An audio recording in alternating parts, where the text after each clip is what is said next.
ہمارے والدین، ہمارے اساتذہ اور دیگر لوگ جو نیکیوں میں سبب بنتے ہیں، اللہ تبارک و تعالی ان کو بھی اجر عطا فرماتا ہے۔ یہ نیکیوں کا وہ تحفہ ہے جو ہم اور آپ اپنے ان خیر خواہوں کو دیتے ہیں۔ اس سلسلے میں اسلامی شریعت نے یہ بنیادی مسئلہ بتایا ہے کہ ہم چاہے جتنی نیکی کریں، ہماری نیکی اللہ تبارک و تعالیٰ کے پاس قبول ہو تو جتنا اجر ہمیں ملتا ہے، اللہ تعالیٰ پورا اجر ہمیں دیتے ہیں، اور ہمیں پورا اجر دینے کے بعد یہ اللہ کا فضل ہے، اس کا کرم ہے کہ اپنے خزانے سے اللہ تبارک و تعالیٰ اتنا ہی ان لوگوں کو بھی عطا کرتے ہیں جو ہمارے اور آپ کے اس خیر کے کرنے کا سبب بنے ہوں۔ سبحان اللہ۔ پہلی قسم جہاں تھی وہ ایسے لوگ تھے جو ہماری نیکیوں سے خود فائدہ اٹھاتے تھے، ہمیں کچھ ملنے والا نہیں تھا، لیکن یہ دوسری قسم ہے جن کو ہم اپنی نیکیاں ایک طرح سے ہدیہ کرتے ہیں، ہماری نیکیوں کا ہدیہ ہم پیش کرتے ہیں، تحفہ ان کو دیتے ہیں اور وہ اس سے مستفید ہوتے ہیں۔ یہ وہ لوگ ہیں جو مستفید اس طرح ہوتے ہیں کہ اس سے ہمارا کوئی نقصان نہیں ہوتا ہے۔ پیارے نبی صلی اللہ علیہ وسلم نے اسی بات کی طرف رہنمائی کرتے ہوئے یہ بات بیان فرمائی، کہا آپ صلی اللہ علیہ وسلم نے کہ من سن فی الاسلام سنتا حسنہ فلہ اجرها واجر من عمل بها من غیر ان ينقص ذلك من اجورهم شیئا۔ نبی علیہ السلام نے فرمایا، جو آدمی اسلام میں کوئی بھی اچھا طریقہ جاری کرے، شرح کے مطابق اہل علم نے لکھا کہ سنت ثابت شدہ مسئلہ، اسلامی شریعت میں سنت ثابت شدہ مسئلہ ہے۔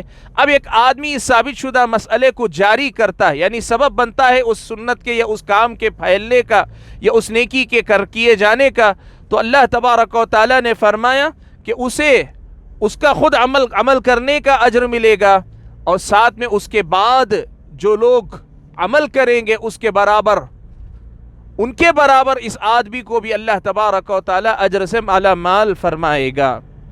نبی علیہ السلام نے یہی بات دوسرے الفاظ میں یوں بھی بیان فرمائی، من دل علی خیر فلہ مثل اجر فاعلہ۔ اللہ کے نبی صلی اللہ علیہ وسلم نے فرمایا، جو آدمی کسی خیر کی رہنمائی کرے تو عمل کرنے والے کے برابر اس کو بھی فائدہ اللہ تبارک و تعالیٰ دیں گے، اس کو بھی اجر عطا فرمائیں گے۔ نبی علیہ السلام نے انتقال کر جانے والے والدین کے بارے میں کہا کہ ان کے انتقال کر جانے کے بعد ان کا عمل منقطع ہو جائے گا، سوائے 3 صورتوں کے۔ اس میں اللہ کے نبی صلی اللہ علیہ وسلم نے ذکر کیا، او ولد صالح یدعو لہ، یا نیک اولاد جو اس کے حق میں دعا کرے، میت کے حق میں۔ شارحین حدیث نے لکھا یدعو لہ، یہ الفاظ نبی علیہ السلام نے استعمال کیے یہ بتانے کے لیے کہ یہ سب سے بہتر اور آسان صورت ہے جس کے ذریعے کوئی بھی وارث اپنے والد یا والدہ کو فائدہ پہنچا سکتا ہے، اپنے آبا و اجداد کو فائدہ پہنچا سکتا ہے۔ ورنہ اللہ تبارک و تعالیٰ کی طرف سے والدین اگر ان کی خیر، ان کی تربیت اور ان کی اپنی اصلاح کی فکر میں جی کر گئے ہیں تو اللہ تبارک و تعالیٰ والدین کو بھی اس کے برابر اجر عطا فرمائے گا۔ میں جو بات آپ کے سامنے بتانا چاہتا ہوں، یہ تینوں الگ الگ قسم کی حدیثیں ہیں جو بتاتی ہیں کہ ہمارے والدین، ہمارے اپنے اساتذہ اور ہمارے اپنے جو بھی سکھانے بتانے والے، جو ہماری رہنمائی کرنے والے یا ہماری یاد دہانی کروانے والے لوگ ہیں، اللہ تبارک و تعالیٰ ان کو بھی ہماری نیکیوں سے فائدہ پہنچائے گا، اس طرح کہ ہماری نیکیاں ہماری بھی رہیں گی اور اللہ تعالیٰ اسی کے برابر ان کے حق میں بھی نیکیاں لکھیں گے۔ یہ اللہ تبارک و تعالیٰ کے فضل و کرم کا کمال ہے۔ حاضرین گرامی، ہم نے آپ کے سامنے جو موضوع شروع کیا وہ یہ تھا کہ نیکی ہدیہ کرنا، نیکی ہدیہ کرنا۔ شریعت اسلامیہ کی تعلیمات کی روشنی میں ہم نے آپ کے سامنے 2 قسم کے لوگ ذکر کیے ہیں جن کو ہم اور آپ اپنی نیکیاں ہدیہ کرتے ہیں، جس میں ہماری اپنی مرضی کا دخل نہیں ہوتا، یعنی یہ نہیں ہو کہ ہم چاہیں گے تبھی دیں گے، ہم نہیں چاہیں گے تو نہیں دیں گے والی بات نہیں ہے۔ ہم چاہیں نہ چاہیں یہ اللہ تبارک و تعالیٰ کا پیشگی فیصلہ ہے، پہلے ہی سے اللہ تعالیٰ کا فیصلہ ہے کہ مظلوم جس کو کا حق ہم نے ادا نہیں کیا یا معافی تلافی نہیں کر لی، اس کو ہم اپنی نیکیاں دیں گے اور دینے پہ مجبور ہوں گے۔ تو دوسرے نمبر پر ہمارے اپنے والدین یا ہمارے اپنے اساتذہ یا ہمارے اپنے وہ اچھے لوگ جنہوں نے ہمیں خیر کی تعلیم دی، خیر کی رہنمائی کی یا خیر کی یاد دہانی کروائی، کہ جس کے کرنے کے بعد ہم اور آپ نیکیاں کرتے رہے تو پھر اللہ تعالیٰ ان کو بھی ہماری نیکی کے برابر اجر عطا فرمائے گا۔ حاضرین گرامی، اس طرح یوں سمجھیے کہ آج کے درس میں ہم نے آپ کے سامنے دو قسم کے لوگوں کا تذکرہ کیا جن کو ہم اور آپ اپنی نیکیاں ہدیہ کرتے ہیں، حالانکہ اس میں ہماری اپنی مرضی کا، یعنی یوں کہیے کہ ہمارے اپنا اختیار نہیں ہوتا، ہمارے اختیار کا دخل نہیں ہوتا، یہ اللہ تعالیٰ کی طے شدہ سنت ہے، یہ فیصلہ ہے، یہ اپنی جگہ پہ کام کرتی رہے گی۔ انشاءاللہ اگلے درس میں ہم لوگ کچھ اور قسم کے لوگوں کے بارے میں بات کریں گے۔ آج کے درس میں ہم اپنی ان باتوں کو یہیں پر روکتے ہیں۔ اللہ سے دعا کیجئے کہ اللہ تعالیٰ مجھے اور آپ سبھی حضرات اور خواتین کو ان باتوں کو سمجھ کر ان پر عمل پیرا ہونے کی توفیق عطا فرمائے۔ آمین۔ وآخر دعوانا ان الحمد للہ رب العالمین، والسلام علیکم ورحمۃ اللہ وبرکاتہ۔